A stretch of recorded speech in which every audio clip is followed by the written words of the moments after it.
Good morning students, आपका welcome है श्रीमती मोहरी देवी तापड़े का नाम महाविद्यालय के यूट्यूब चैनल पे। और आज ऑनलाइन क्लास में हम डिस्कस करेंगे फोटोसिंथेसिस। हमने ऑफलाइन में फोटोसिंथेसिस जो प्रीवियस क्लासेस थी, फोटोसिंथेसिस मैंने स्टार्ट किया था आपकी प्रीवियस क्लास में, तो आज हम कंटिन्यू करेंगे इस ऑनलाइन क्लास में भी फोटोसिंथेसिस को। तो फोटोसिंथेसिस को मैंने आपको क्या बताया था कि फोटोसिंथेसिस जो है वो उसकी साइट ऑफ सिंथेसिस कहाँ होती है। जो फोटोसिंथेसिस है, साइट ऑफ फोटोसिंथेसिस कहाँ पे होती है? लीफ के अंदर। साइट ऑफ फोटोसिंथेसिस कहाँ पे होती है? लीफ के अंदर होती है। लीफ में भी मैंने आपको क्या बताया था कि मेसोफिल सेल्स में होता है, और मेसोफिल सेल में भी कहाँ होता है? क्लोरोप्लास्ट में। तो साइट ऑफ फोटोसिंथेसिस जो है, हम बात कर रहे थे साइट ऑफ फोटोसिंथेसिस। जो नहीं आए हैं स्टूडेंट, उनके लिए मैं एक बार दोबारा से बता देता हूं, जो प्रीवियस क्लास में नहीं आए थे, ताकि एक भूमिका बन जाएगी और उनको थोड़ा सा क्लियर हो जाएगा कि जो फोटोसिंथेसिस है, प्रकाश संश्लेषण जिसको हम बोलते हैं, तो साइट ऑफ फोटोसिंथेसिस कहां पे होता है? लीफ के अंदर होता है। लीफ में भी कहां होगा? मेसोफिल सेल में होगा। मेसोफिल सेल में होगा, और मेसोफिल सेल में भी कहां होता है? क्लोरोप्लास्ट में क्या होगा? फोटोसिंथेसिस होगा। ये आपको ध्यान में रखना है कि साइट ऑफ फोटोसिंथेसिस वो कहां पे होगा? लीफ में भी कहां होगा? मेसोफिल सेल में। मेसोफिल सेल में भी कहां होगा? क्लोरोप्लास्ट में। और क्लोरोप्लास्ट आपको पता है कि ये क्या होता है? क्लोरोप्लास्ट क्या है? Is a type of plastid. क्या है? Is a type of plastid cell organelles है। ये क्या है? प्लास्टिड का टाइप है, सेल ऑर्गेनल्स है, और सेल के अंदर ही रहते हैं। ये ऑर्गेनल्स है और सेल के अंदर ही रहते हैं, तो उसको हम क्या बोलते हैं? सेल ऑर्गेनल्स बोलते हैं। तो साइट ऑफ फोटोसिंथेसिस कहां होगा? लीफ में भी कहां होगा? मेसोफिल सेल में। और मेसोफिल सेल में भी स्टूडेंट कहां होगा? वो क्लोरोप्लास्ट में। क्लोरोप्लास्ट क्या होता है? Is a type of plastid, और ये क्या है? सेलुलर ऑर्गेनल्स है। तो मैंने आपको क्या बताया था कि जो मेसोफिल जो सेल है, जो लीफ का अपर एपोडर्मिस है, अपर एपिडर्मिस होता है, और जो लोअर एपिडर्मिस होता है, उसके बीच में मेसोफिल सेल प्रेजेंट होती है। जो लीफ का स्ट्रक्चर होता है, उसमें अपर एपिडर्मिस और लोअर एपिडर्मिस होता है, उसके बीच में क्या होता है? मेसोफिल सेल होती है। क्या होती है? मेसोफिल सेल होती है। इसके बाद इसमें एक स्पॉन्जी मेसोफिल्स भी क्या होता है? प्रेजेंट होता है। तो स्पॉन्जी मेसोफिल्स जो प्रेजेंट होता है, वो गैसेस एक्सचेंज करता है, और ऑक्सीजन क्या होता है? कार्बन डाइऑक्साइड अंदर जाता है उसके थ्रू, और ऑक्सीजन क्या होता है? उसके थ्रू बाहर आता है। अब क्या होता है कि अपर एपिडर्मिस में क्या होता है? स्ट्रोमेटा नहीं पाया जाता है। सबसे ज्यादा जो फोटोसिंथेसिस होता है वो होता है पेलिसेड मेसोफिल में। सबसे ज्यादा जो फोटोसिंथेसिस होता है वो पेलिसेड मेसोफिल में होता है। सबसे ज्यादा फोटोसिंथेसिस कहां होगा? पेलिसेड मेसोफिल के अंदर सबसे ज्यादा फोटोसिंथेसिस होता है स्टूडेंट्स, ध्यान में रखना। और जो क्लोरोप्लास्ट है, मैंने आपको क्या बताया था कि 3 ऐसे सेल ऑर्गेनल्स होते हैं जिनकी डबल मेम्ब्रेन बाउंड ऑर्गेनल्स होते हैं। जैसे क्लोरोप्लास्ट है, माइटोकॉन्ड्रिया है और न्यूक्लियस है। इन तीनों में डबल मेम्ब्रेन बाउंड, ये तीनों क्या होते हैं? आप हमेशा रिमेंबर रखना कि क्लोरोप्लास्ट, माइटोकॉन्ड्रिया, न्यूक्लियस तीनों डबल मेम्ब्रेन बाउंड क्या होते हैं? ऑर्गेनल्स होते हैं। और क्लोरोप्लास्ट का मैंने आपको बताया था कि ये डबल मेम्ब्रेन बाउंड होता है। इसके अंदर क्या होते हैं? लिक्विड प्रोटीनेसिस मैट्रिक्स होती है, जिसको हम क्या बोलते हैं? स्ट्रोमा बोलते हैं। और स्ट्रोमा में क्या होती है? आपको पता है, स्ट्रोमा में डार्क रिएक्शन होती है। स्ट्रोमा में क्या होती है? Dark reaction. डार्क रिएक्शन कहां होती है? स्ट्रोमा में होती है। और ग्रेना में क्या होती है? Light reaction. ये आपको ध्यान में रखना कि जो ग्रेना है उसमें क्या होगी? लाइट रिएक्शन होगी, और स्ट्रोमा के अंदर क्या होगी स्टूडेंट्स? डार्क रिएक्शन होगी। और इसके अंदर और क्या पाया जाता है? 70S राइबोसोम पाया जाता है। 70S राइबोसोम किसका फीचर है? प्रोकैरियोट्स का फीचर है। और इसमें सर्कुलर डीएनए पाया जाता है, और सर्कुलर डीएनए भी किसका फीचर है? जो क्लोरोप्लास्ट है उसके अंदर सर्कुलर डीएनए भी पाया जाता है। सर्कुलर डीएनए भी किसका जो है करेक्टर है? प्रोकैरियोट्स का करेक्टर है सर्कुलर डीएनए, क्योंकि यूकैरियोट्स में लीनियर डीएनए पाया जाएगा, तो प्रोकैरियोट्स में सर्कुलर डीएनए पाया जाता है। ये भी किसका करेक्टर? प्रोकैरियोट्स का है। 70S राइबोसोम पाया जाता है किसके अंदर? क्लोरोप्लास्ट के अंदर। ये भी प्रोकैरियोट्स का फीचर है। और जो क्लोरोप्लास्ट उसमें क्या होता है? स्ट्रोमा मैंने आपको बताया, stroma is a granular matrix होता है, जो एंजाइम रखते हैं किसके लिए? डार्क रिएक्शन के लिए। ग्रेनुलर मैट्रिक्स है, तो इसके अंदर क्या पाया जाएगा? स्टार्च ग्रेन्यूल्स पाए जाएंगे किसके अंदर? स्ट्रोमा के अंदर। और स्ट्रोमा जो है वो फ्लैटनेट सेक मिस बोरियो के जैसा एक स्ट्रक्चर रखेगा, जिसको हम क्या बोलेंगे? थाइलेकोइड्स बोलेंगे। सिक्के आपने देखे, सिक्कों को अगर हम रख देंगे तो कैसी स्ट्रक्चर बन जाएगी? थाइलेकोइड्स स्ट्रक्चर बन जाएगी। और जो ग्रेना स्टेक्स होते हैं वो इंटरकनेक्टेड रहते हैं बाय मेम्ब्रेन लेमेला के थ्रू। अब जो क्लोरोप्लास्ट मैंने आपको क्या बताया कि उसमें ग्रेना भी होता है, तो ग्रेना में क्या होगा? लाइट रिएक्शन होगी। स्ट्रोमा भी होता है, तो स्ट्रोमा में क्या होगा? स्ट्रोमा में डार्क रिएक्शन होगा। स्ट्रोमा में क्या होगी? डार्क रिएक्शन होगा। इसके बाद हमने बात किया था कि जो लाइट रिएक्शन है उसमें क्या होता है? फोटोलाइसिस ऑफ वाटर होता है। क्या होता है उसके अंदर? फोटोलाइसिस ऑफ वाटर होता है। अब देखो हम बात करें कि डार्क रिएक्शन का इसका मतलब ये नहीं है कि, इसका मतलब ये है कि वो लाइट इंडिपेंडेंट रिएक्शन है। डार्क रिएक्शन का मतलब ये नहीं है कि वो एकदम डार्क कंडीशन में हो रहा है, इसका मतलब ये है कि वो लाइट इंडिपेंडेंट रिएक्शन में हो रहा है, लाइट इंडिपेंडेंट कंडीशन में हो रहा है, इसलिए इसको हम क्या बोलेंगे? डार्क रिएक्शन बोलेंगे। इसके बाद हमने बात की थी फोटोसिंथेटिक एक्टिव रीजन की, तो विजिबल लाइट्स की मैंने बात की थी। तो जो विजिबल लाइट्स है वो क्या थी? Is a part of electromagnetic radiation, और उसकी जो वेवलेंथ थी वो कितनी थी? 380 टू 760 नैनोमीटर इसकी क्या थी? वेवलेंथ थी। तो ये कंडीशन कहां पे आ रही थी? विजिबल लाइट में आ रही थी। और विजिबल लाइट के बाद हमने देखा था कि विबग्योर क्या होता है। विबग्योर हमने देखा था, अलग अलग उसका रीजन देखा था कि वोलेट जो है उसका जो वी का मतलब क्या है? वोलेट, और इसका जो वेवलेंथ था वो कितना था? 380 टू 430 नैनोमीटर इसकी वेवलेंथ थी। इसके बाद आई क्या होता है? आई को हम बोलते हैं इंडिगो। आई को हम क्या बोलते हैं? इंडिगो। वी क्या है? वोलेट है यहाँ पे। इंडिगो जो था वो क्या है? 432। इसकी वेवलेंथ कितनी होगी? इसकी वेवलेंथ होगी 470 नैनोमीटर। अब इसके बाद जो बी था वो क्या था? ब्लू रीजन था। इसका ब्लू रीजन का जो वेवलेंथ है वो 472 कितना था? 472 500 नैनोमीटर था। इसके बाद ग्रीन जी क्या आएगा? ग्रीन आएगा, तो ग्रीन का था 580 नैनोमीटर। ये मैं डिस्कस कर चुका हूं प्रीवियस क्लास में। वाई क्या था? मैं एक बार ऐसे ही आपको बता रहा हूं थोड़ा आउटलाइन। वाई क्या है? येलो का वेवलेंथ कितना था? 580 टू 600 नैनोमीटर था। उसके बाद क्या था? ऑरेंज का कितना था? 600 टू 650 नैनोमीटर। और उसके बाद क्या था? रेड था, उसका कितना था? 650 टू 700 क्या था? इसका नैनोमीटर वेवलेंथ था। तो जो रीजन 400 टू 700 नैनोमीटर के बीच में है उसको हम क्या बोलते हैं? Photosynthetic active region. उसको हम क्या बोलते हैं स्टूडेंट? Photosynthetic active region. उसको हम क्या बोलते हैं? फोटोसिंथेटिक एक्टिव रीजन, जिसको हम बोलते हैं PAR। उसको हम क्या बोलते हैं? PAR, photosynthetic active region. इसका मतलब क्या है कि जो रीजन कहां पे? दी रीजन बिटवीन 400 टू 700 नैनोमीटर के बीच में जो रीजन है, 400 नैनोमीटर से लेकर 700 नैनोमीटर की वेवलेंथ तक जो रीजन है, उस रीजन को हम क्या बोलेंगे? Photosynthetic active region. इसका मतलब क्या है कि फोटोसिंथेसिस यही इसी वेवलेंथ पे होगा। 400 नैनोमीटर से लेकर 700 नैनोमीटर की वेवलेंथ की लाइट तक क्या होगा? फोटोसिंथेसिस होगा। तो उसी को हम क्या बोलते हैं? Photosynthetic active region. क्लियर है आपको? फोटोसिंथेटिक एक्टिव रीजन का मतलब क्या है? The region between 400 to 700 nanometre जो वेवलेंथ की लाइट है उसके बीच के रीजन को हम क्या बोलेंगे? Photosynthetic active region. मींस जो 400 से 700 नैनोमीटर तक की जो वेवलेंथ है, यहीं पे क्या होगा? मैक्सिमम जो होगा आपका वो क्या होगा? फोटोसिंथेसिस होगा। तो इसलिए इसको हम क्या बोलेंगे? Photosynthetic active region. इसको हम क्या बोलेंगे?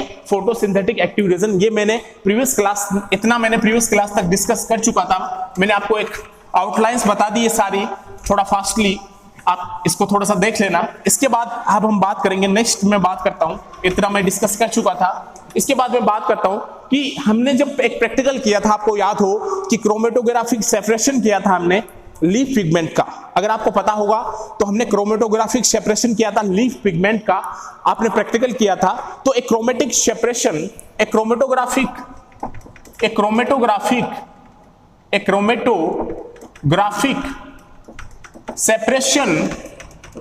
Separation of leaf pigment. अगर लीफ पिगमेंट का मैं क्रोमेटोग्राफिक सेपरेशन करता हूं, लीफ पिगमेंट का शो 4 पिगमेंट, तो ये क्या शो करेंगे? ये शो करेंगे 4 पिगमेंट को। ये हमने प्रैक्टिकल भी किया था स्टूडेंट, अगर आपको याद होगा क्रोमेटोग्राफिक सेपरेशन हमने क्रोमेटोग्राफी पेपर क्रोमेटोग्राफी भी किया था हमने। तो जो अगर हम क्रोमेटोग्राफिक सेपरेशन करते हैं लीफ पिगमेंट का, तो वो क्या करेगा? शो करेगा 4 पिगमेंट को, 4 पिगमेंट को शो करेगा। और 4 पिगमेंट इसमें क्या क्या होगा? क्लोरोफिल ए भी होगा। क्या होगा इसमें? क्लोरोफिल ए भी प्रेजेंट होगा, क्लोरोफिल बी भी प्रेजेंट होगा। क्या क्या प्रेजेंट होगा? क्लोरोफिल ए भी प्रेजेंट होगा, क्लोरोफिल बी भी प्रेजेंट होगा, और इसके अंदर क्या प्रेजेंट होगा? जेंथोफिल भी प्रेजेंट होगा स्टूडेंट। क्या प्रेजेंट होगा? जेंथोफिल भी प्रेजेंट होगा इसके अंदर। और इसके अंदर क्या प्रेजेंट होगा? कैरोटीन भी प्रेजेंट होगा। ये आपको ध्यान में रखना है। तो जो क्लोरोफिल ए है वो कैसा होता है, क्लोरोफिल ए हमें दिखाई देता है ब्लूइश ग्रीन टाइप का। कैसा दिखाई देगा आपको, जब आप क्रोमेटोग्राफिक सेपरेशन करोगे इन पिगमेंट्स का तो आपको ब्लूइश ग्रीन दिखाई देगा, तो इसका मतलब क्या है कि वो क्या है, क्लोरोफिल ए है। और जो क्लोरोफिल बी है वो आपको कैसा दिखाई देगा, येलोइश ग्रीन, थोड़ा सा क्या होगा, ग्रीन तो होगा लेकिन वो येलोइश ग्रीन दिखाई देगा, थोड़ा है ना, थोड़ा सा येलोइश ग्रीन दिखाई देगा, तो इसका मतलब क्या है, वो क्लोरोफिल बी है। और जेंथोफिल है तो जेंथोफिल आपको कैसा दिखाई देगा, येलो दिखाई देगा, जेंथोफिल आपको कैसा दिखाई देगा, येलो दिखाई देगा। और जो कैरोटीन है वो कैरोटीन आपको कैसा दिखाई देगा, ऑरेंज रेड, कैसा दिखाई देगा, ऑरेंज रेड दिखाई देगा। तो ये आपको ध्यान में रखना है कि अगर हम क्रोमेटोग्राफिक सेपरेशन करते हैं, आपको फोटोसिंथेटिक एक्टिव रीजन के आगे का बता रहा हूं कि अगर हम क्रोमेटोग्राफिक सेपरेशन करते हैं किसी लीफ पिगमेंट का तो हमें 4 पिगमेंट शो होते हैं। कितने पिगमेंट शो होते हैं स्टूडेंट, 4 पिगमेंट शो होते हैं अगर मैं क्रोमेटोग्राफिक सेपरेशन करता हूं किसी लीफ पिगमेंट का। तो सबसे पहला क्लोरोफिल ए, तो क्लोरोफिल ए हमें कैसा दिखाई देगा, अगर ब्लूइश ग्रीन कलर वहां पे आएगा जब आप क्रोमेटोग्राफिक सेपरेशन करते हैं तो उसका मतलब क्या है कि वहां पे क्लोरोफिल ए प्रेजेंट है। अगर येलोइश ग्रीन अगर आएगा तो इसका मतलब क्या है, सेकंड क्लोरोफिल बी प्रेजेंट है। अगर येलो दिखाई देगा तो इसका मतलब क्या है, वहां पे जेंथोफिल प्रेजेंट है। और अगर आपको ऑरेंज रेड दिखाई देगा तो इसको मतलब क्या है, वहां पे कैरोटीन प्रेजेंट है। तो क्रोमेटोग्राफिक सेपरेशन से हमें ये 4 पिगमेंट मिलेंगे, ध्यान में रखना है ये चीज, ये आपको ध्यान में रखना है।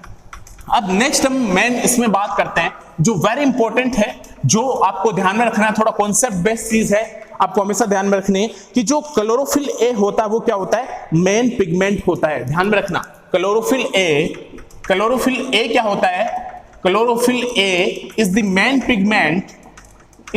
पिगमेंट, किसका, फोटोसिंथेसिस का, is the main pigment main pigment associated with photosynthesis. Means chlorophyll A जो है वो मेन पिगमेंट होता है किसका, फोटोसिंथेसिस का। ये ध्यान में रखना कि क्लोरोफिल ए जो है वो मेन पिगमेंट होता है, एसोसिएटेड रहता है किसके थ्रू, फोटोसिंथेसिस के थ्रू। मींस क्लोरोफिल ए क्या कराएगा, फोटोसिंथेसिस कराएगा। तो क्लोरोफिल ए जो पिगमेंट है वो मेन पिगमेंट होता है फोटोसिंथेसिस का। और जो क्लोरोफिल बी और कैरोटीनॉइड है, वाइल, इसी में आगे लिखना है, while carotenoid and chlorophyll B जो है वो क्या होते हैं, एक्ट करेंगे एज एसेसरी पिगमेंट का, भी मैं बताता हूं एसेसरी पिगमेंट क्या होते हैं और एसेंशियल पिगमेंट क्या होते हैं। तो अब इसको पढ़ो थोड़ा सा कि chlorophyll A is the main pigment associated with photosynthesis. Means chlorophyll A है वो मेन पिगमेंट है किसका, फोटोसिंथेसिस का। मींस कि मेन जो रिएक्शन सेंटर है, मेन रिएक्शन सेंटर जो होगी, मेन रिएक्शन सेंटर जहां फोटोसिंथेसिस होगा, जो मेन रिएक्शन सेंटर आपकी जहां पे फोटोसिंथेसिस होगा, तो उस मेन रिएक्शन सेंटर पे क्लोरोफिल ए प्रेजेंट होगा, क्योंकि मेन फोटोसिंथेटिक पिगमेंट कौन सा है, क्लोरोफिल ए ही है। तो आप लिख सकते हैं कि chlorophyll A is the main pigment associated with photosynthesis. Means जो क्लोरोफिल ए है वो फोटोसिंथेसिस का मेन पिगमेंट है। मींस मेन रिएक्शन सेंटर पे कौन प्रेजेंट होगा, क्लोरोफिल ए प्रेजेंट होगा फोटोसिंथेसिस के मेन रिएक्शन सेंटर पे, और यही क्या कराएगा, फोटोसिंथेसिस कराएगा। और जो कैरोटीनॉइड और जो क्लोरोफिल बी है वो क्या है, एसेसरी पिगमेंट है। अब एसेसरी पिगमेंट का मतलब क्या होता है कि ये लाइट को तो एब्जॉर्ब करेंगे डिफरेंट वेवलेंथ की, लेकिन ये क्या करेंगे, इसको पास कर देंगे, किसको, ये पास कर देंगे क्लोरोफिल ए को। जो लाइट वेवलेंथ ये एब्जॉर्ब कर रहे हैं उसके बाद ये पास कर देंगे किसको, क्लोरोफिल ए को, क्योंकि मेन रिएक्शन सेंटर पे कौन प्रेजेंट है, क्लोरोफिल ए प्रेजेंट है। तो एसेसरी पिगमेंट क्या करते हैं कि एसेसरी पिगमेंट भी जो लाइट वेवलेंथ है उसको एब्जॉर्ब करके पास कर देंगे किसको, क्लोरोफिल ए को, क्योंकि मेन रिएक्शन सेंटर पे कौन प्रेजेंट है, क्लोरोफिल ए प्रेजेंट है। तो आपको ये ध्यान में रखना है जो एसेसरी पिगमेंट्स है वो एब्जॉर्ब करेगा लाइट,